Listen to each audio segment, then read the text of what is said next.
உன்னாலே என்னாடும் என் ஜீவன் வாடுதே, சொல்லாமல் உன் சுவாசம் என் மூச்சில் சேருதே.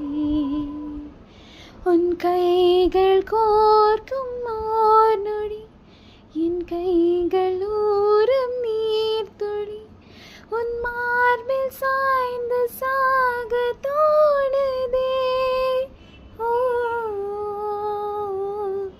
ஓ, உன்னாலே என்னாலும் என் ஜீவன் பாடுதே, சொல்லாமல் உன் சுவாசம் என் மூச்சில் சேருதே. உபய குशल चिरजीवन